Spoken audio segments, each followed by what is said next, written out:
이 시간에는요, 삼성에 대한 얘기 좀 할게요. 이게 최근에 어마어마한 뉴스 두 개가 터졌는데, 하나는 MBC 스트레이트라고 하는 프로그램에서 삼성의 장충기 당시 미래전략실 사장한테 언론인들이 막 문자를 보내요. 이걸 다 폭로를 했어요. 결국에는 언론인들과 삼성과의 유착 관계를 보여주는 정말 상상도 할 수 없는 문자들이 여러 가지가 있는데, 이거를 MBC가 보도하니까 다른 언론들이 안 받아줍니다. 아무도 안 받죠. 네. 두 번째는 뉴스타파가 보도한 게 있어요. YTN 간부가 이건희 동영상을 삼성에 제보해버려요. 그걸 보도하는 게 아니고 어떤 딜에 의해서 삼성에게 넘겨주는. 중간에서 이 방송사 간부가 입에 담기도 힘든데 중간에서 어떻게 보면 이게 포주 노릇한 거예요. 그렇죠. 예, 그러니까 둘이 협의보라고 돈으로 협의보라고 포주 노릇한 거거든요. 기자 수칙도 위반했고요. 취재원이 이제 요구를 했단 말이죠. 그런데 그거를 알 권리를 책임하에서 보도를 했어야 됨에도 불구하고 즉시 삼성 측에 연락을 해서 취재원 또는 제공자를 신상을 줘서 협의보게 하는, 이번에 이 보도 스트레이트 보도 이후에 한겨레만 보도한 것을 보더라도 이것이 바로 이제 말로만 듣던 한간에 떠돌던 삼성공학이라는 것이 증명이 돼버린 거죠. 2015년에 네. 연합뉴스 편집국장 직무대행이 장충기에게 보낸 문자 한번 보겠습니다. 제가 어떤 분을 돕고 있나 알고 싶고 인사하고 싶었을 뿐입니다. 작년 보도 때 있었던 거잖아요. 문화일보 광고국장이. 그렇죠. 예. 했던 말은 더 재밌어요. 문화일보, 그동안 삼성의 눈으로 세상을 보아왔습니다. 저희는 혈맹입니다. 혈맹. 아니, 언론사에 있다는 놈들이 이런 식이야. 문화일보 그동안 삼성의 눈으로 세상을 보아왔습니다. 이거 광고 카피인데? 네, 완전 카피입니다. 혈맹이는 미국과 대한민국 관계를 말하는 거냐 이거 지금? 충격적이네요. 이게 지금 대한민국의 언론에 만연해 있는 침묵의 카르텔이라는 단어가 떠올라요. 이 침묵의 카르텔이라는 것은 자기들 조직에 피해가 될 수 있는 것에 대해서는 침묵하자라는 그런 암묵적인 약속이거든요. 언론사는 첫째, 지금 스트레이트의 방송에 나온 거에 대해서는 한겨레만 취급해주고 전 언론사가 입을 다물었습니다. 단 한 곳이 더 있죠. 입연곳이 JTBC. 그 자막에 배경화면에 JTBC 로고가 나온다고 기분 나쁘다라고 반응을 나왔어요. 방송에서 공식적으로. 그 두 건 외에는 아무런 반응이 없고요. 하나만 더요. 안희정 보도를 봅시다. JTBC가 나름 특종한 거잖아요. 특종한 거죠. 모든 언론이 받아 쓰잖아요. 네. 근데 이 건은 안 받아 쓰냐고. 그게 침묵의 카르텔인 거죠. 자기들 이익에 반하는 거죠. 그러니까 안희정은 광고를 주지 않지. 그렇지. 그렇지. 이게 결국은 삼성 왕정이라는 게 이제 판명이 된 거고. 지금도 장충기 역할을 하는 누군가가 있다는 있죠. 이야기잖아요. 있죠. 지금도 컨트롤되고 있다는 거죠. 그리고 앞으로도 상당히 개선될 기미가 보이지 않는 거죠. 왜 그 SBS의 김어준 블랙하우스 보면은 삼성 광고가 그 방송으로 인해서 빠졌다 이런 이야기도 있잖아요. 네. 그래서 SBS의 광고 수익이 엄청 줄었다는 이야기도 있고. JTBC도 16배 줄고. 그러니까 이런 보도가 들어간 대신에 6일자 조선일보에는 삼성 LG전자 인공지능 TV 신제품 경쟁. 다음에 6일자 국민일보는 삼성카드 서비스 키즈 검검 독 IF 디자인 어워드 수상. 독일에서 상 받았다는 거고요, 삼성이. 동아일보 6일자는 갤럭시 S9 체험 인파 몰려 이런 거고. 세계일보 6일자는 갤럭시 S9 체험객 160만 명 넘었다. 이건 뭐 비상이네 얘네. 왕정이죠, 뭐 이 정도면. 이 굉장히 심한 상황이고요. 지금 이게 어느 정도 띄워주는 거냐면 이 잠깐만 비판할게요. 특히 조선일보 하나만 좀 비판하겠습니다. 삼성 LG전자 인공지능 TV 신제품 경쟁이라고 하는데요. 이미 전 세계에서 팔리는 TV, 우리 얇은 액정 LED TV에서요. 시장이 역전돼 가지고 삼성이 추락하고 있고 LG가 선두로 올라섰어요. 이미 지난 겨울부터.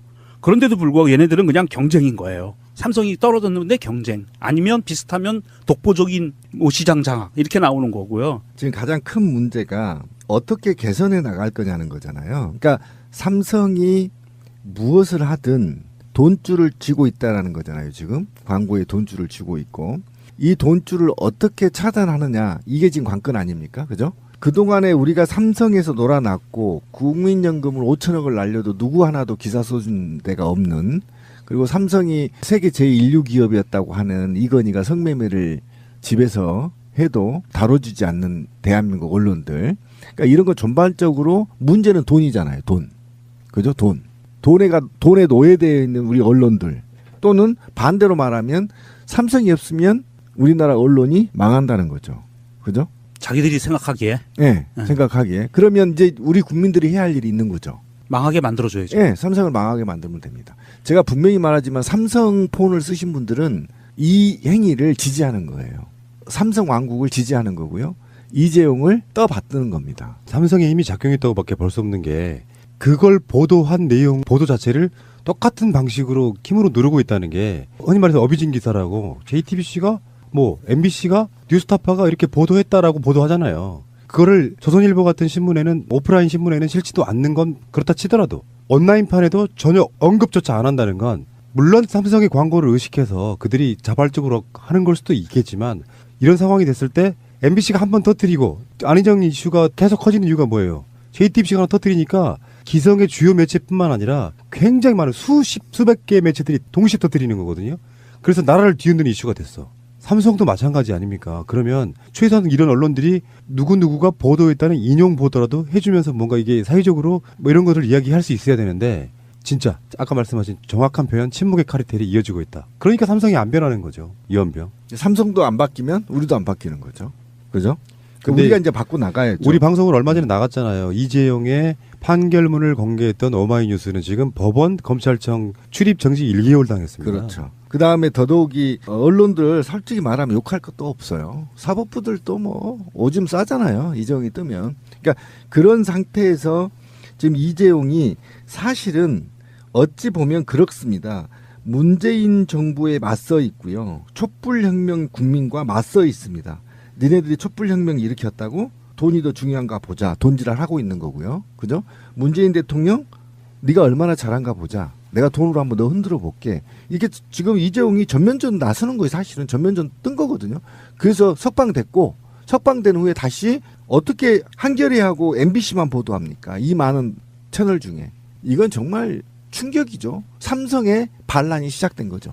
어느 기자가 쓴 글 중에 제가 머리에서 잊혀지지 않는 문장이 하나 있습니다. 정권은 우리가 무너뜨릴 수 있지만 나 이거 보고 오싹했었어요. 자기들이 정권은 무너뜨릴 수 있지만 삼성은 무너뜨릴 수 없다는 거예요. 그 이재용이 2심에서 정영식에 의해서 풀려났잖아요. 네. 한겨레하고 경향을 지배한 모든 신문이 헤드라인에서 이재용에 대한 비판이 없고 이를테면 이런 식인 거지. 이재용 뭐뭐한 길 열려 이런 식으로 긍정적 보도를 하는 거예요. 뭐 글로벌 기본으로 그렇지. 굉장히 좋은 것만 그런 나왔습니다. 방식으로 헤드라인을 짜고 헤드라인 제목에서 이재용 이런 식의 석방은 잘못된 거라고 비판한 신문은 한겨레하고 경향이 유일하다는 거예요. 이대로 가면 안 됩니다. 어차피 삼성 광고에 대한 포션이 작은 회사일수록 그런 말을 할 수 있지 않나. 나머지는 삼성 광고가 얼마나 들어오는지 그거에 따라서. 그렇죠. 사실 회사에 좌지우지할 정도가 돼버리니까 광고로 들어오는 것 중에 최소한 20%, 30% 이렇게 비중 차지한다거나 만약에 50% 차지한다고 생각해 보세요. 50%를 빼버려. 그냥 그 회사 망하는 거예요. 그 광고가 있을 것으로 예상하고 예산을 제출할 계획을 짜고 직원을 뽑거든요. 근데 이런 상황이 되면 사실은 행정권과 연결이 있잖아요. 그러니까 삼성은 이미 마약 중독자들처럼 광고에 의한 언론들을 길들이기 또는 중독시켜왔다는 거예요. 빼버리게 하면 미치는 거예요. 그거 먹고 싶어가지고. 그러면 우리가 어떻게 해야 돼요? 언론사를 욕해야 돼? 삼성을 욕해야 돼? 삼성을 밟아야지. 저는 조금 다른 생각을 합니다. 둘 다 밟아야 된다고 생각합니다. 이거는 당연하지 그거는. 삼성이 주범이고 프나님이 얘기한 것처럼 이건 마약을 중독시킨 주범이고요. 언론사들은요. 해야 될 짓을 안 하고 있는 부작위범들이에요. 반드시 사회 정의와 국가의 앞날 그리고 인류의 행복을 위해서 자기들이 월급을 받아 쳐드시는 거거든요. 그런데 월급을 받아 쳐드시면서 그 월급이 오로지 삼성에게서만 나온다? 아니거든요. 최대 잡아서 50%밖에 안 돼요. 삼성으로부터 나오는 거는. 그러면 지들의 양심의 50%만 삼성한테 기울라는 거예요. 제 말은. 왜 양심의 100%를 삼성으로 기울어 놓고 인생을 사느냐. 이거는 범죄예요. 기자들이 범죄자입니다. 이건 기자들이 정말 기레기라고 욕먹는 것들이 본인들이 그거를 한탄을 해서도 안 돼요. 그냥 현실인 거예요. 자기들이 그런 짓을 하고 살았기 때문에. 이것에 대해서는 누구한테도 변명도 해서는 안 되고요. 스스로 형무소로 걸어 들어가야 돼요. 나는 죄를 지었습니다라고. 그게 미투예요. 언론사 미투. 그냥 우리가 가십거리로 씹어대는 문제만으로 치부해서는 안 된다는 거예요. 뭐냐면 대통령도 지금 사법부와 언론을 건드리지 못하거든요. 그냥 자율성과 자율개혁성 또는 국민의 보편적 상식에 지금 맡겨놓고 있는 거거든요. 그래서 예를 들면 과거의 대통령처럼 했더라면 제가 볼 때 이재용 종신형이에요. 그다음 언론 때려잡고 현재 대통령이 언론 때려잡고 이재용 죽일 수 있단 말이에요. 근데 지금 대통령이 안 하고 있는데 감히 이재용이 건방진 게 어린 놈이 사법부와 언론을 자꾸 흔드는 겁니다. 지금. 이게 바로 결국은 남북에 있잖아요. 관계를 남북 관계를 해치고 있고요. 한국 사회의 촛불혁명 이후에 한 번 더 업그레이드될 수 있는 기회를 차단하고 있는 겁니다. 지금 이재용이. 예. 그런 측면에서 이재용이는 철저하게 밟아버려야 돼요. 예. 아주 근본적인 원인은 이런 거라고 보는데 이재용에 있어서 삼성이 판단할 수 있는 부분이 있잖아요. 정영식이 풀어주긴 했지만 대법원 판결은 국민 여론이 중요하다고 보는 거거든요. 국민 여론이 굉장히 악화될수록 이재용한테는 불리해지는 거예요. 어차피 2심 판결 나고 나서 국민 여론이 엄청나게 악화된 건 맞거든요. 그러니까 삼성에 또는 이재용에 대해서 보도가 많이 나올수록 불리해져요. 그렇죠. 여론 자체가 악화되면. 여론 자체가 사실은 인민재판 여론재판이라고 하지만 무조건 법리대로 한다는 어떤 원칙도 있겠지만 여론이 악화된 상태에서 이재용이 풀려나기는 쉽지가 않단 말이에요. 그렇다 보니까 삼성에서는 이미 언론으로부터 이재용의 유리한 여론 형성을 위한 말하지 않아도 광고로 길들이기 하고 있는 거예요. 이렇게 보시면 될 것 같다 생각이 들고요. 대법원에서 이재용의 변호사 중에 한 명이 차한성 전 대법관이었는데 물론 차한성이 나중에 변호인을 사퇴하긴 해요. 그런데 한 번 더 짚고 넘어가려고요. 짧게. 조희대 대법관하고 대법관 출신이 대법원 재판에 들어가는 것도 웃기지만 지금 조희대 대법관이 이재용 상고심의 주심인데 이 주심하고 같은 고등학교 같은 대학교 동문이에요. 그러니까요. 이거는 뭘까? 그래서 이게 역음모론 이런 건데 예를 들어 제가 그런 얘기 한 적이 있어요. 대법관 출신이 정관예우 개념으로 이재용 재판에 들어가면 그 재판은 아주 일반적인 예측은 대법관 출신의 정관예우성 어떤 그런 봐주기라고 생각할 수 있지만 반대로 여론은 다 알고 있잖아. 네.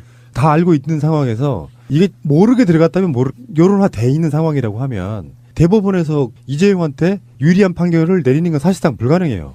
그렇죠. 다 알고 있는 상황. 차한성 변호사가 사퇴했다고 해도 그렇다고 해서 지금 이 조희대 대법관이 고등학교, 대학교 동문이라는데 정말 이재용의 담당 변호사가 아니라고 해서 영향을 안 미칠 거야라고 누가 그렇게 생각을 할까요? 그러니까 그렇게 이미 만들어진 상태에서는 내가 차한성이 대법관 출신 차한성 내가 들어가도 실효성이 없다라고 판단했겠죠. 그러니까 변호인을 사퇴하는 거라고 봅니다. 그 사퇴했어도 실효성이 없는 그 실효성은 그대로 있는 것 같아요. 그러니까 모르게 그냥 여론에 관심을 안 받고 들어가서 뭔가 해보려고 했겠지만 또 요즘 시대는 다 금방 알려지잖아요. 이재용 변호인단이 누구인지 다 알려지면 경력이 다 나오는데 대법관 출신인 것도 사실 부도덕한 거죠. 진짜 부도덕한 거죠. 정말 해서는 안 되는 짓이죠. 양심이 있다면.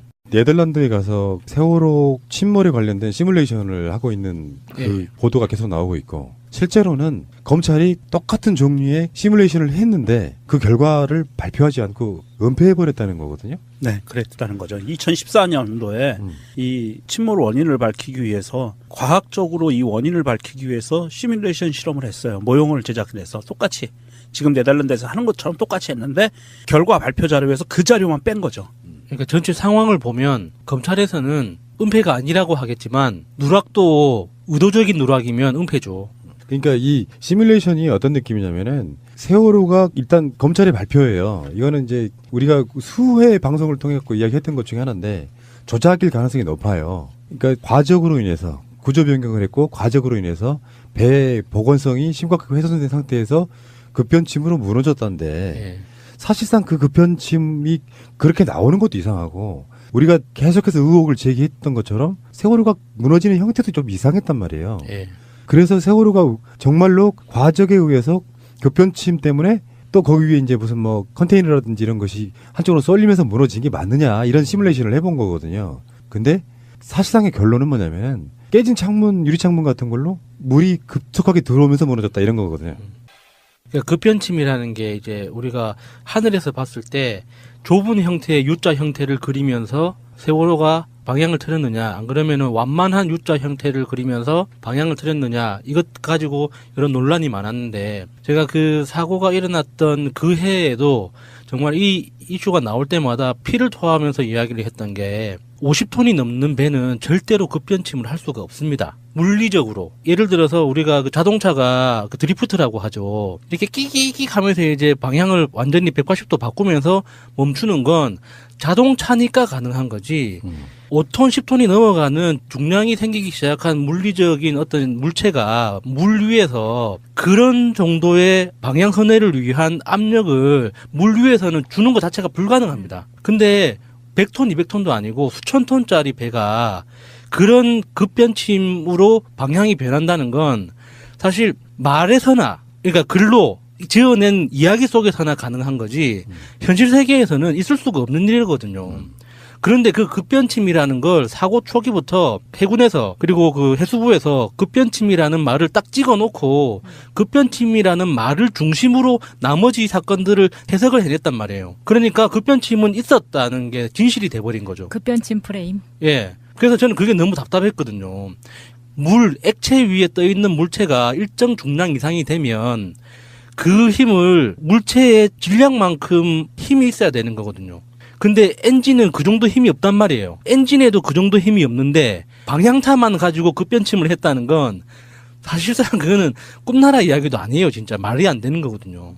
뉴스 화면에서 그 네덜란드 실험한 그 동영상을 제가 봤어요. 커다란 수조 안에서 그 모형배를 놓고 급변침을 시도해서 전복이 되는가 안 되는가를 실험을 하는 장면이었어요. 그런데 그 야수님이 얘기한 것처럼 큰 배의 완만한 U자 형태의 급변침보다 더 심각하게 제가 보기에는 저거는 급변침 정도가 아닌데 정도의 극한 상황까지 몰고 가더라고요. 그런 극한 조건으로 몰고 가서 실험을 했는데도 불구하고 그 모형이 뒤집어지지 않았어요. 쓰러지지 않았어요. 그냥 다시 복원이 됐어요. 정상적으로. 그 조건 상태에서도. 그러니까 검찰이 얘기한 복원성 상실하고 과적이고 뭐 어쩌고 저쩌고 해서 급변침까지 했는데도 불구하고 쓰러지지 않더란 말이죠. 네덜란드에서는. 그러니까 검찰이 왜 그 시뮬레이션 결과를 발표 안 했냐에 대한 검찰의 쉴드는 당시 연료의 양 등 조건이 나중에 변경돼서 실험 결과를 증거로 사용할 수 없었을 뿐 의도적인 왜곡은 없었다 그랬는데 그 당시 상황으로 돌아가 봐야 돼요. 당시에 법무부 장관이던 황교안이라든지 이런 자들이 우병우 포함해가지고 예. 여러 가지 가이드라인을 내립니다, 검찰에. 그러니까 세월호 사건의 결론은 이미 나 있는 상황이에요. 최대한 정부의 책임은 줄여야 되고 그러면서 유병헌을 범인으로 몰아가야 되는 상황에서 그중에 가장 큰 원인이 구조 변경 그리고 뭐 유병헌의 무슨 전시관이 있었다라든지 뭐 이런 식으로 청해진 해운의 불법성을 계속 강조를 해야 되는 상황이었기 때문에 어떤 시뮬레이션을 했어도 그 결과가 어떻게 나왔어도 저는 검찰이 발표 못했다고 생각해요. 왜냐하면 자기들이 내용과 배치되잖아요. 그러니까 이게 검찰이 어떤 변명을 해도 이게 증거로서 제출하지 않았다고 해도 이 실험을 했다는 건 이야기를 했어야죠. 그러니까 그게 이 실험 조건이 그 현상과 이런 어떤 변수가 안 맞아서 증거 채택은 못했지만 이런 실험을 했었다라는 거는 밝혔어야 되는데 그 자체를 이야기를 안 했다는 건 그게 은폐인 거죠. 다른 은폐가 아니잖아요. 다음 달이면 지금 4주기가 되는데 아직까지 진실이 안 밝혀지고 있는 부분. 이 세월호 사건이 주는 의미는 간단치가 않습니다. 지금 막 여러 가지 논란들 속에 점점점 이런 이슈가 안 되고 있는 부분이 좀 안타까운데 이게 지금 세월호 제2기 특조위가 만들어지는 과정도 되게 험난하고 좀 그렇잖아요. 시간이 많이 걸리지 않습니까? 이런 과정에서 흔히 하는 말로 이런 거 있잖아요. 당시에 세월호 복원성이나 평형수 이런 거는 아무런 문제 없었다는 여러 가지 데이터는 이번 실험이 아니고도 여러 가지로 많이 나왔어요. 그래서 세월호 복원성에는 문제 없었다. 평상시보다 더 많이 실은 것도 아니었다. 이런 식의 것들이 데이터로 나온 어떤 결과들이 있기 때문에 여기에 대해서 이런 뉴스들을 언론들이 크게 다뤄주지 않는 부분이 저는 좀 그런 거거든요. 4주기 가서 뭐 잠깐 특집으로 다루는 형태로는 진실 규명 안 됩니다. 꾸준히 다뤄줘야 될 필요가 분명히 있는 것이죠. 말이 안 되잖아요. 지금 현재 상황도. 네. 그리고 이제 하나 더 추가하자면 나는 아직도 램프가 좀 신경이 쓰여요. 램프. 유리창으로 물이 들어와서 그렇게 빨리 가라앉았다는 부분이 유리창은 이렇게 세월호를 이렇게 보시면요. 중간중간에 이렇게 동그랗게 이렇게 있거든요. 예. 그게 램프보다 훨씬 더 위에 있어요. 램프의 아랫부분보다 더 위에 있다고. 예. 램프는 그게 문이 쫙 열리면 차들이 지나가는 통로잖아. 그러니까 세월호에 있어서는 굉장히 중요한 부분 중에 하나지만 아랫부분에 있어요. 거기 이제 수밀장치라고 해갖고 물이 못 들어오게 그렇게 돼 있다고 하는데 문제는 그 램프가 열려 있어서 세월호를 나중에 건져 올릴 때 그걸 잘라냈잖아요. 아직도 그게 지금 이해가 안 되는 거거든요. 지금 뉴스타파에서 나온 보도에 의하면 탑재됐던 차량들의 CCTV 분석 결과 배가 넘어지고 큰 그 화물차 크레인 차가 밀려나가면서 그 유리창 사각형 유리창을 깨서 거기에서부터 물이 들어온 것 같다라고 보도가 나왔고요. 그런데 그것 때문인지 아닌지는 아직 밝혀지지는 않았어요. 여러분들이 그 현상만 예, 보여진 거지. 잠깐만 생각해 보시면 세월호가 제가 계속 하는 의문점이었는데 이게 세월호예요.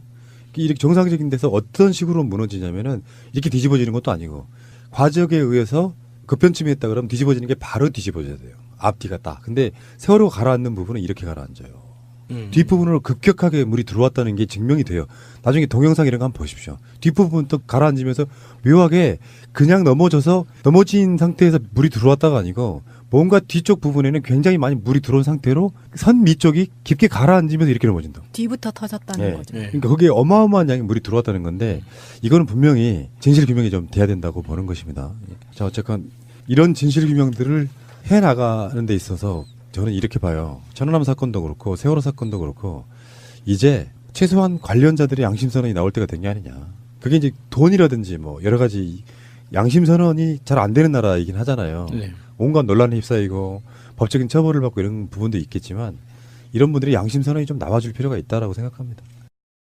정부 개헌안 이야기 좀 해볼게요. 지금 정부 개헌안이 사실상 골자가 나왔습니다. 그래서 문재인 대통령이 주도하는 우리 방송에 한번 나온 적 있죠. 그 하승수 변호사. 예.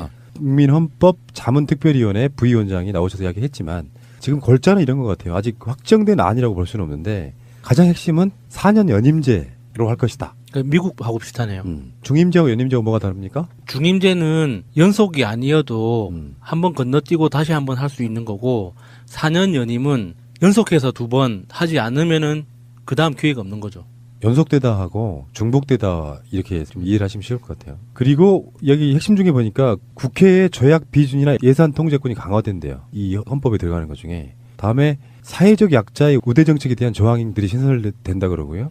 공무원의 정치적 기본권도 강화된다 그래요. 이게 뭐 또 이제 공격하기 좋아하는 사람들은 뭐 이제 이걸 또 갖고 물고 늘어지겠지만 여기에는 제가 봤을 때는 공무원의 철저한 청렴도 아마 포함될 겁니다. 그건 이제 법률로서 아, 보강되겠지만 그동안 우리나라는 공무원의 기본권을 제한하는 게 과도했었죠.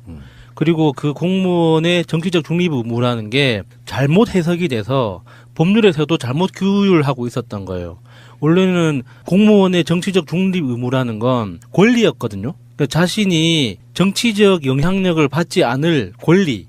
그래서 내가 내 업무의 전문성을 살려서 내 독자적으로 판단할 수 있는 권리로서 헌법에 규정돼 있었던 건데 그게 정치적 표현을 하면은 안 되는 법적 근거로 활용해가지고 공무원들의 어떤 정치 참여나 기본권을 굉장히 심각하게 침해하고 있었죠. 그래서 그게 이제 이번에 굉장히 이게 정상적으로 고쳐졌다 이제 그런 뜻인 것 같아요.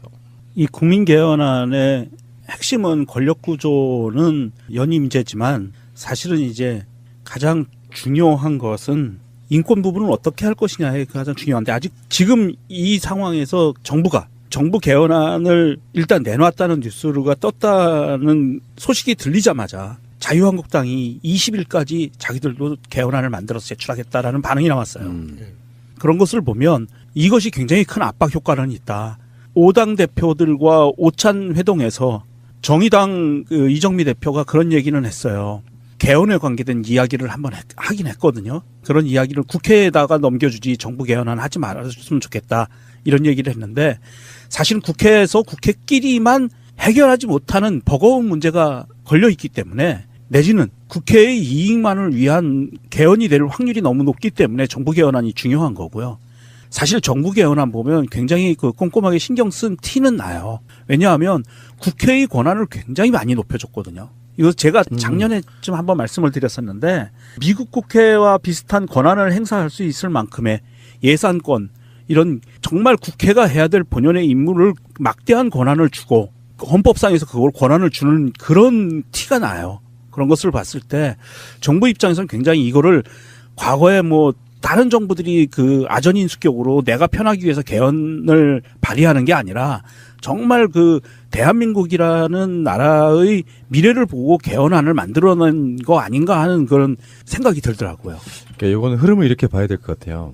지금 국민헌법자문특별위원회 이제 헌법특위라고 부르는 이 조직에서 이슈화가 안 되잖아요. 지금 이게 그러니까 언론들을 통해서 한번 던집니다. 가장 핵심의 키워드를. 하는 중임제 같은 거. 지금 자유한국당에서는 의원 내각제하고 이원 집정부제가 예. 집중 이야기 된다고 하는데 그래서 이슈화를 하려고 하는데 상대방이 받아줘야 돼요. 그리고 사실 문재인 대통령의 개헌 목표도 본인이 하는 게 아닙니다. 국회가 받아주길 바라면서 던지는 거예요. 어차피 결국에는 국회에서 통과되고 안 되고는 국회의 사실 몫인 거거든요. 이정미 대표가 국회로 넘겨주십사는 말은 자유한국당이 저렇게 태업을 하고 있으니 국회에서 공론화 시키게끔 국회에 맡겨주세요 하는 말은 자유한국당한테 이들 이것 좀 동참해줘 십세야 이렇게 이야기 되는 거예요. 이런 흐름을 좀 보셔야 될 것 같고요. 문재인 대통령의 안이 그대로 통과된다기보다는 우리는 이런 중심으로 갔으면 좋겠다. 내용도 훌륭하겠죠. 저는 그렇게 봐요. 그런데 이게 지금 약간 국민 수기제 이런 개념으로 지금 만들고 있거든요. 관련된 분들이 거기에 동참해가지고. 네, 홈페이지도 잘 돼 있더라고요. 그러니까 이 개헌을 던져서 저쪽이 무시하고 안 받아주는데 결론적으로 말하면 이게 일종의 이제 바둑으로 말하면 아다리 자유한국당에 무슨 말이냐. 그냥 아무 이유 없이 너무 늦을 것 같아서 연말도 못 던지고 너무 빠른 것 같아서 6월 달도 못 던지면 결국에는 옹색한이 중간에 있는 10월을 꺼내 들었단 말이에요. 10월이 할 전혀 의지가 전혀 없는데 일단 지방선거라는 큰 소나기를 피하고 싶은 거예요. 선거에 불리할까 봐. 투표율 높아지고 이런 부분이 있어가지고 그래서 꺼내 들었는데 당장 문재인 대통령 입장에서는 지금 법을 발의해가지고 통과시켜야 되는 그리고 국민투표까지 가야 되는 시간적인 일정이 있잖아요. 그러니까 이게 3월달 중순까지는 나와야 된단 말이에요. 그러니까 이게 지금 언론의 이슈를 막 던졌는데 이걸 그대로 가면은 지들 또 공약을 개헌하겠다고 해놓고 개헌을 안 받는다는 소리도 듣기 싫으니까 일단은 또 던지는 거예요. 20일 전후에서 우리도 개헌안을 낼 거야. 그러니까 우리는 개헌안도 내면서 6월달은 피해가서 10월달에 할 거라니까 이렇게 한번 자기들이 인정해주는. 그렇죠. 네. 이 정부 안에서 주목할 만한 것은 검사의 기소독점권을 삭제했다는 내용이 있어요. 네, 굉장히 반가웠습니다. 굉장히 좋은 내용이고요. 이 부분이 사실 국회에서 정부안을 글쎄요. 제가 보기엔 국회에서는 이거는 무조건 받아들일 수밖에 없을 만큼 그 유리한 국회에 유리한 헌법안이 될 것 같거든요. 그런데 어떻게 될지 모르겠습니다. 자유한국당의 저런 목리와 또 바미당도 쉽게 넘어가진 않겠죠. 그런 목리들이 어떻게 적용할지는 좀 두고 봐야 될 것 같습니다. 만약에 국회에서 청와대 정부안처럼 국회에 대한 외교와 예산에 대한 국회 권한을 이렇게 대폭 확대시키는 안을 국회가 스스로 내기는 어려울걸요? 어렵죠. 예, 이거 안 받으면 정말 크게 후회할 것 같은데 국회에서는요. 국회에서는 무조건 뭐 이원 집정부제라든지 뭐 이런 식으로 가려고 야당들은 애쓸 거예요. 이게 굉장히 특이한 게요.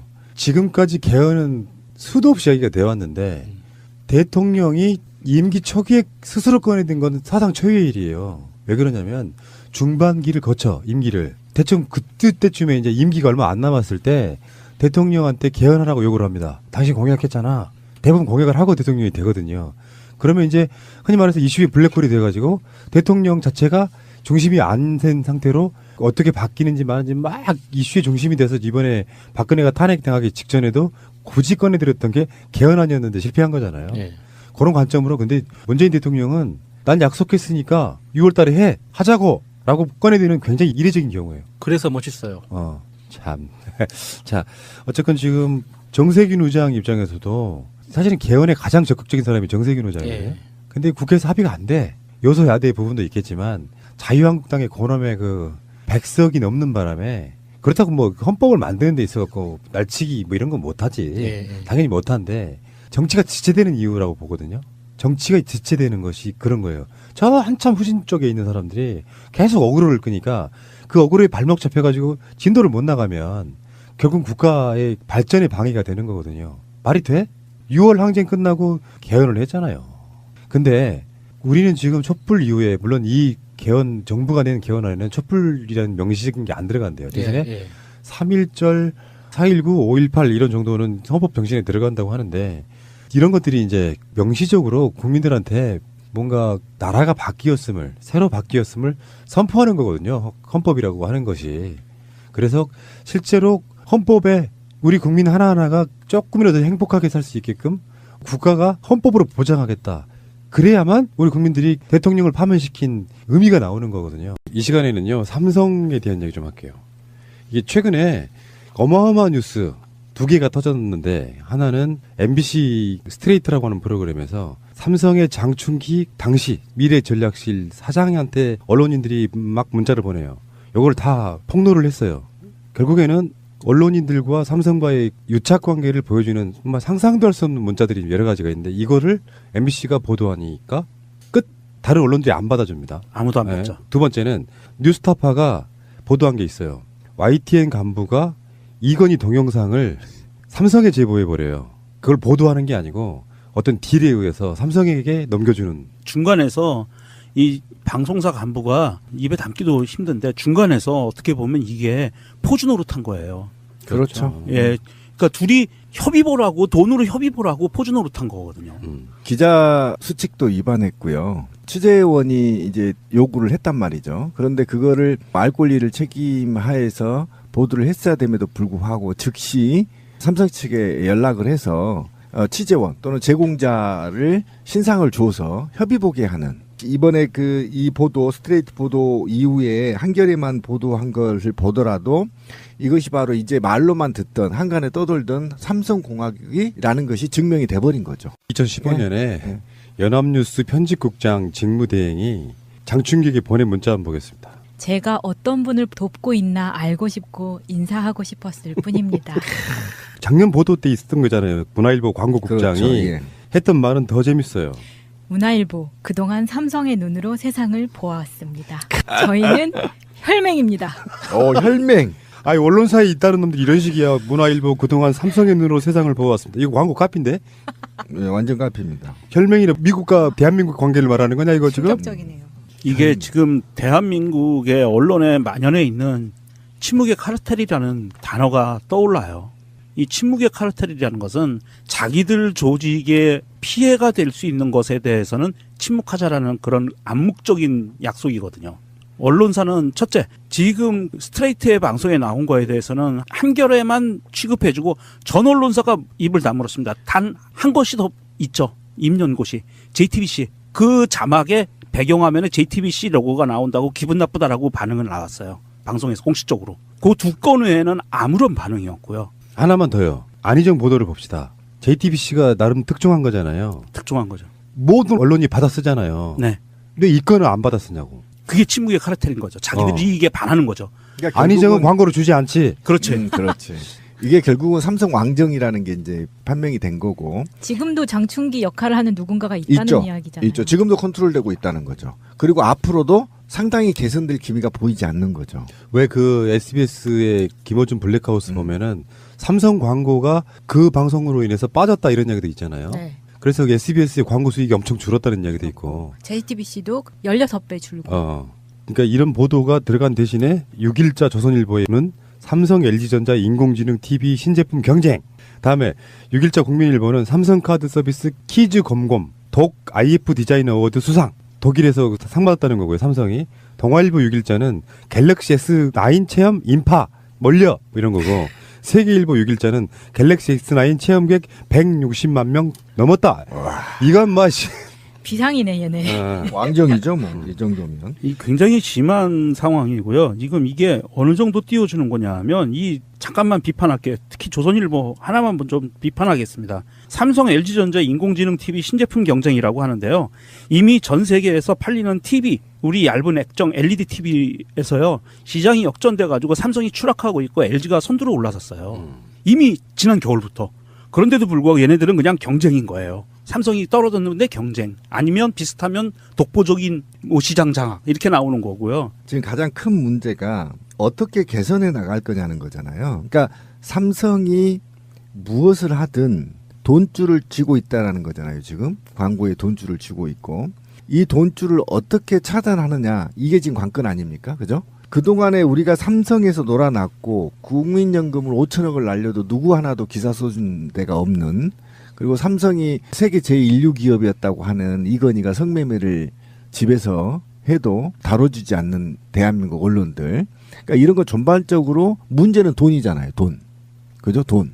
돈에 노예되어 있는 우리 언론들. 또는 반대로 말하면 삼성이 없으면 우리나라 언론이 망한다는 거죠. 그죠? 자기들이 생각하기에 예, 생각하기에. 그러면 이제 우리 국민들이 해야 할 일이 있는 거죠. 망하게 만들어줘야죠. 예, 삼성을 망하게 만들면 됩니다. 제가 분명히 말하지만 삼성 폰을 쓰신 분들은 이 행위를 지지하는 거예요. 삼성 왕국을 지지하는 거고요.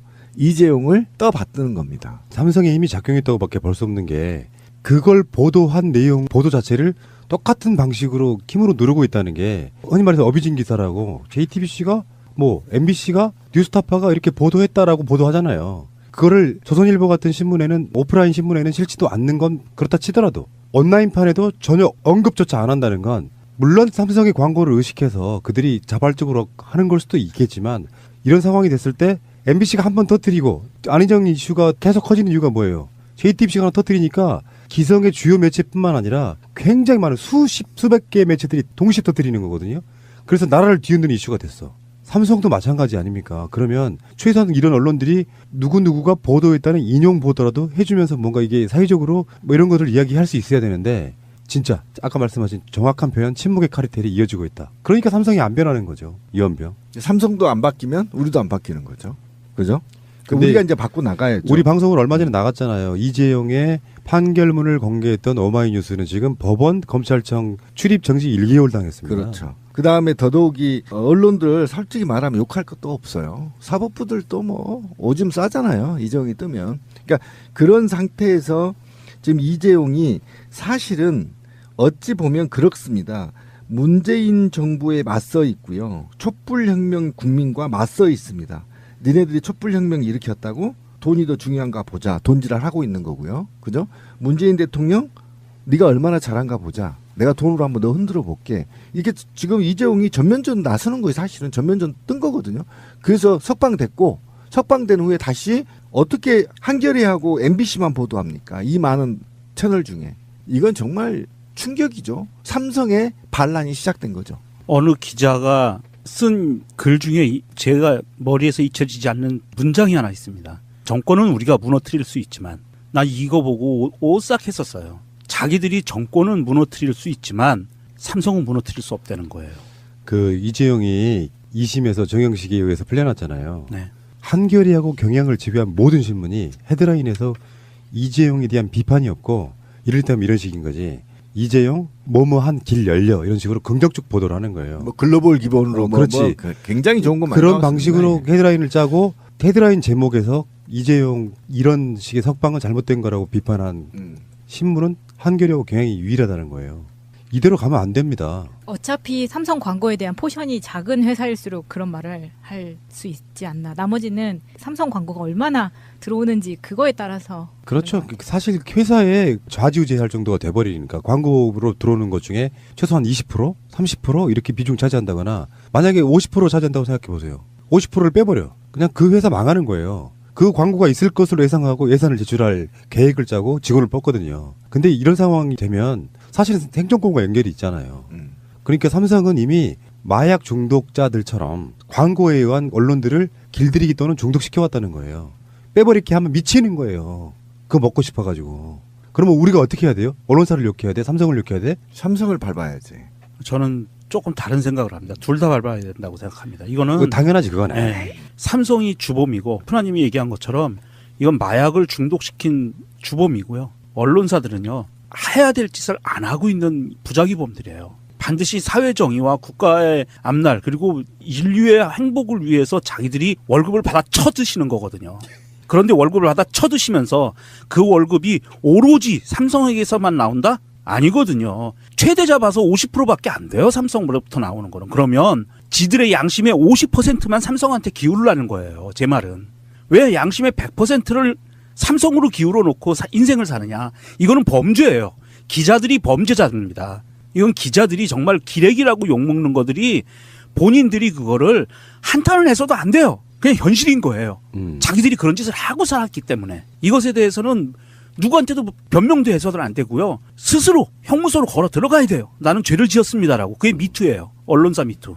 그냥 우리가 가십거리로 씹어대는 문제만으로 치부해서는 안 된다는 거예요. 뭐냐면 대통령도 지금 사법부와 언론을 건드리지 못하거든요. 그냥 자율성과 자율개혁성 또는 국민의 보편적 상식에 지금 맡겨놓고 있는 거거든요. 그래서 예를 들면 과거의 대통령처럼 했더라면 제가 볼 때 이재용 종신형이에요. 그다음 언론 때려잡고 현재 대통령이 언론 때려잡고 이재용 죽일 수 있단 말이에요. 근데 지금 대통령이 안 하고 있는데 감히 이재용이 건방진 게 어린 놈이 사법부와 언론을 자꾸 흔드는 겁니다, 지금. 이게 바로 결국은 남북에 있잖아요. 남북 관계를 해치고 있고요. 한국 사회의 촛불혁명 이후에 한 번 더 업그레이드 될 수 있는 기회를 차단하고 있는 겁니다, 지금 이재용이. 예. 그런 측면에서 이재용이는 철저하게 밟아버려야 돼요. 예. 아주 근본적인 원인은 이런 거라고 보는데 이재용에 있어서 삼성이 판단할 수 있는 부분이 있잖아요. 정영식이 풀어주긴 했지만 대법원 판결은 국민 여론이 중요하다고 보는 거거든요. 국민 여론이 굉장히 악화될수록 이재용한테는 불리해지는 거예요. 어차피 2심 판결 나고 나서 국민 여론이 엄청나게 악화된 건 맞거든요. 그러니까 삼성에 또는 이재용에 대해서 보도가 많이 나올수록 불리해져요. 그렇죠. 여론 자체가 악화되면. 여론 자체가 사실은 인민재판 여론재판이라고 하지만 무조건 법리대로 한다는 어떤 원칙도 있겠지만 여론이 악화된 상태에서 이재용이 풀려나기는 쉽지가 않단 말이에요. 그렇다 보니까 삼성에서는 이미 언론으로부터 이재용이 유리한 여론 형성을 위한 말하지 않아도 광고로 길들이기 하고 있는 거예요. 이렇게 보시면 될 것 같다 생각이 들고요. 대법원에서 이재용의 변호사 중에 한 명이 차한성 전 대법관이었는데 물론 차한성이 나중에 변호인을 사퇴하긴 해요. 그런데 한 번 더 짚고 넘어가려고요. 짧게. 조희대 대법관하고 대법관 출신이 대법원 재판에 들어가는 것도 웃기지만 지금 조희대 대법관이 이재용 상고심의 주심인데 이 주심하고 같은 고등학교 같은 대학교 동문이에요. 그러니까요. 이거는 뭘까? 그래서 이게 역음모론 이런 건데 예를 들어 제가 그런 얘기 한 적이 있어요. 대법관 출신이 정관예우 개념으로 이재용 재판에 들어가면 그 재판은 아주 일반적인 예측은 대법관 출신의 정관예우성 어떤 그런 봐주기라고 생각할 수 있지만 반대로 여론은 다 알고 있잖아. 네. 다 알고 있는 상황에서 이게 모르게 들어갔다면 여론화돼 있는 상황이라고 하면 대법원에서 이재용한테 유리한 판결을 내리는 건 사실상 불가능해요. 그렇죠. 다 알고 있는 상황. 차한성 변호사가 사퇴했다고 해도 그렇다고 해서 지금 이 조희대 대법관이 고등학교, 대학교 동문이라는데 정말 이재용의 담당 변호사가 아니라고 해서 영향을 안 미칠 거야라고 누가 그렇게 생각을 할까요? 그러니까 그렇게 이미 만들어진 상태에서는 내가 차한성이 대법관 출신 차한성 내가 들어가도 실효성이 없다라고 판단했겠죠. 그러니까 변호인을 사퇴하는 거라고 봅니다. 그 사퇴했어도 실효성이 없는 그 실효성은 그대로 있는 것 같아요. 그러니까 모르게 그냥 여론에 관심을 안 받고 들어가서 뭔가 해보려고 했겠지만 또 요즘 시대는 다 금방 알려지잖아요. 이재용 변호인단이 누구인지 알려지면 경력이 다 나오는데 대법관 출신인 것도 사실 부도덕한 거죠. 진짜 부도덕한 거죠. 정말 해서는 안 되는 짓이죠. 양심이 있다면.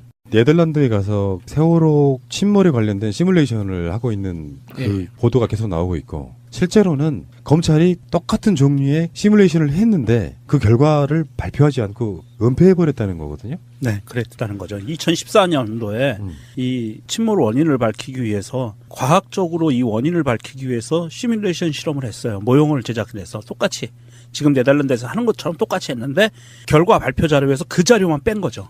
그러니까 전체 상황을 보면 검찰에서는 은폐가 아니라고 하겠지만 누락도 의도적인 누락이면 은폐죠. 그러니까 이 시뮬레이션이 어떤 느낌이냐면은 세월호가 일단 검찰의 발표예요. 이거는 이제 우리가 수회 방송을 통해 갖고 이야기했던 것 중에 하나인데 조작일 가능성이 높아요. 그러니까 과적으로 인해서 구조 변경을 했고 과적으로 인해서 배 복원성이 심각하게 훼손된 상태에서 급변침으로 무너졌다는데 사실상 그 급변침이 그렇게 나오는 것도 이상하고 우리가 계속해서 의혹을 제기했던 것처럼 세월호가 무너지는 형태도 좀 이상했단 말이에요. 그래서 세월호가 정말로 과적에 의해서 급변침 때문에 또 거기 위에 이제 무슨 컨테이너라든지 이런 것이 한쪽으로 쏠리면서 무너진 게 맞느냐 이런 시뮬레이션을 해본 거거든요. 근데 사실상의 결론은 뭐냐면 깨진 창문, 유리창문 같은 걸로 물이 급속하게 들어오면서 무너졌다 이런 거거든요.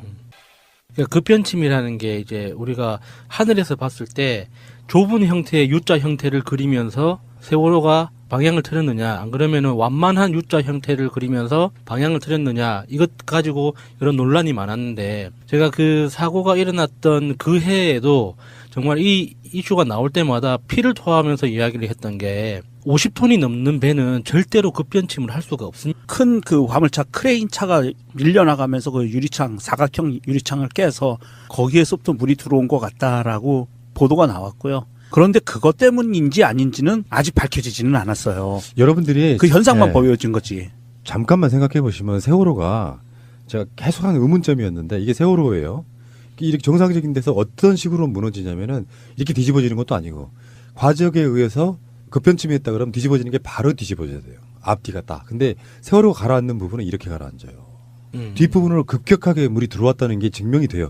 나중에 동영상 이런 거 한번 보십시오. 뒷부분 또 가라앉으면서 묘하게 그냥 넘어진 상태에서 물이 들어왔다가 아니고 뭔가 뒤쪽 부분에는 굉장히 많이 물이 들어온 상태로 선 밑쪽이 깊게 가라앉으면서 이렇게 넘어진다. 뒤부터 터졌다는 네. 거죠. 네. 그러니까 거기에 어마어마한 양의 물이 들어왔다는 건데 이거는 분명히 진실 규명이 좀 돼야 된다고 보는 것입니다.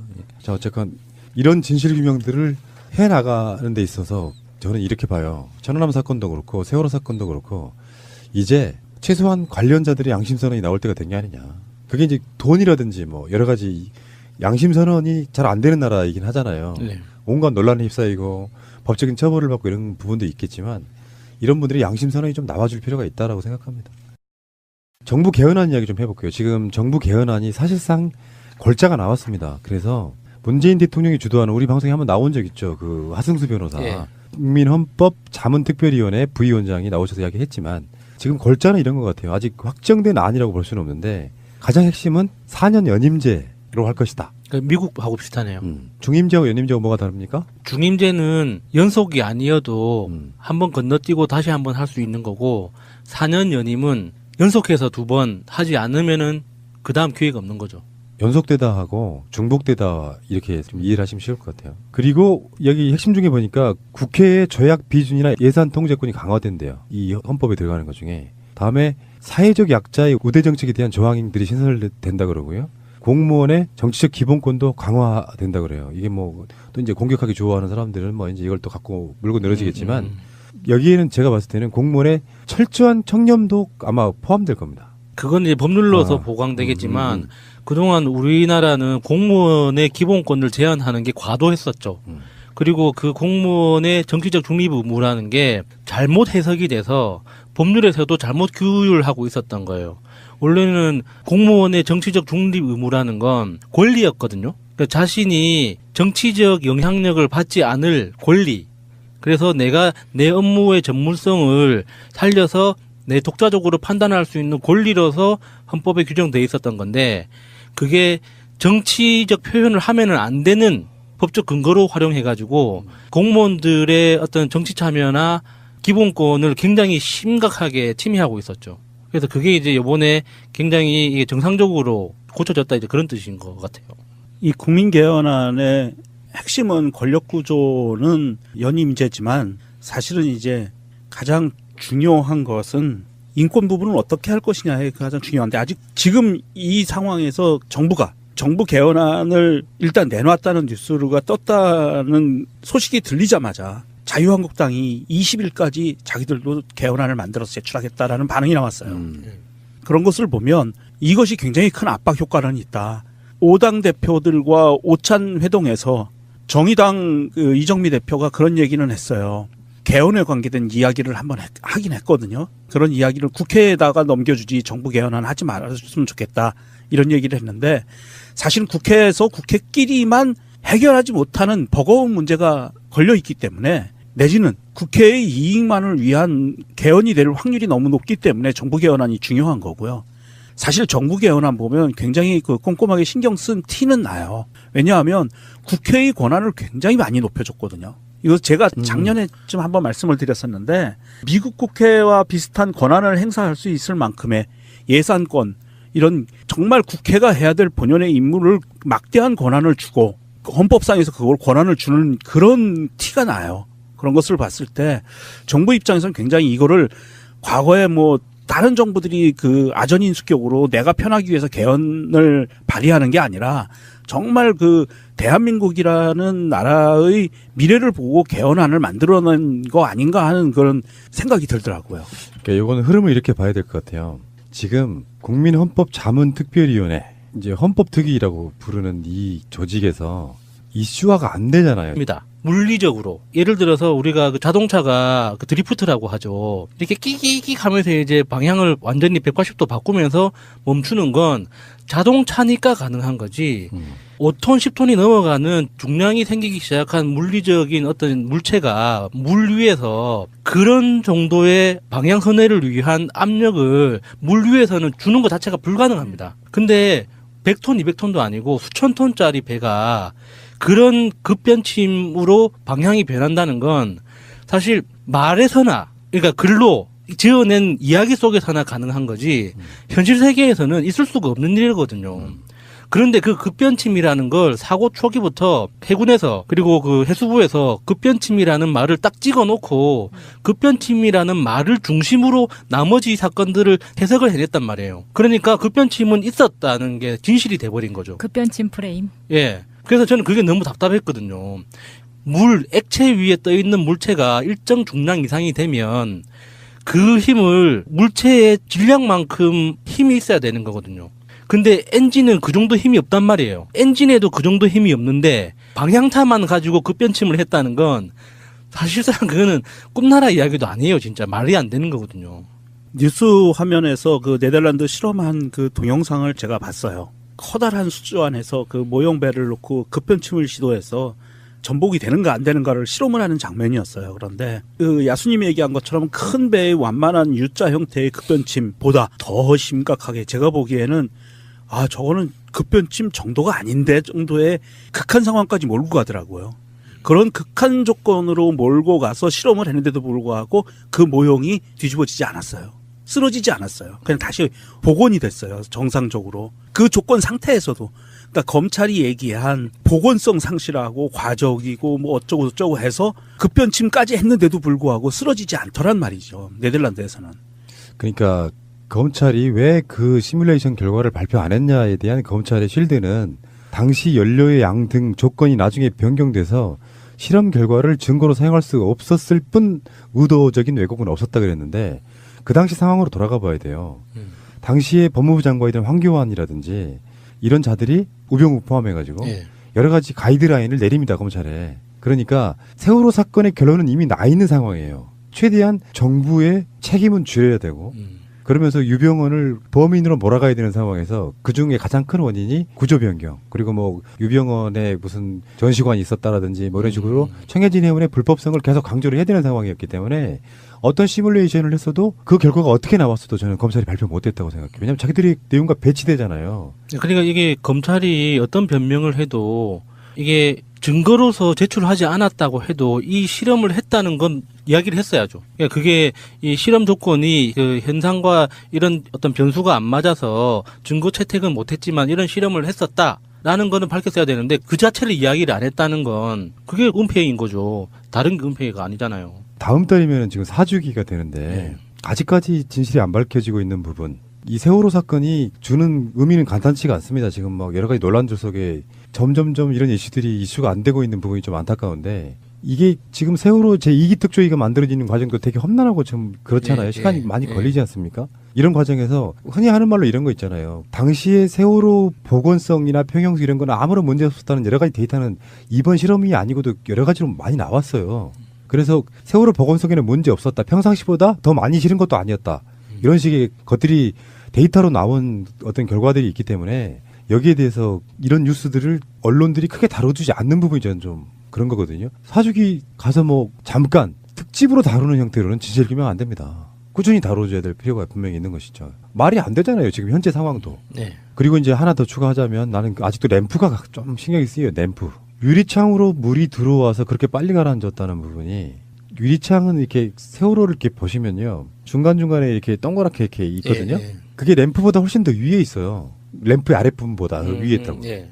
램프는 그 문이 쫙 열리면 차들이 지나가는 통로잖아.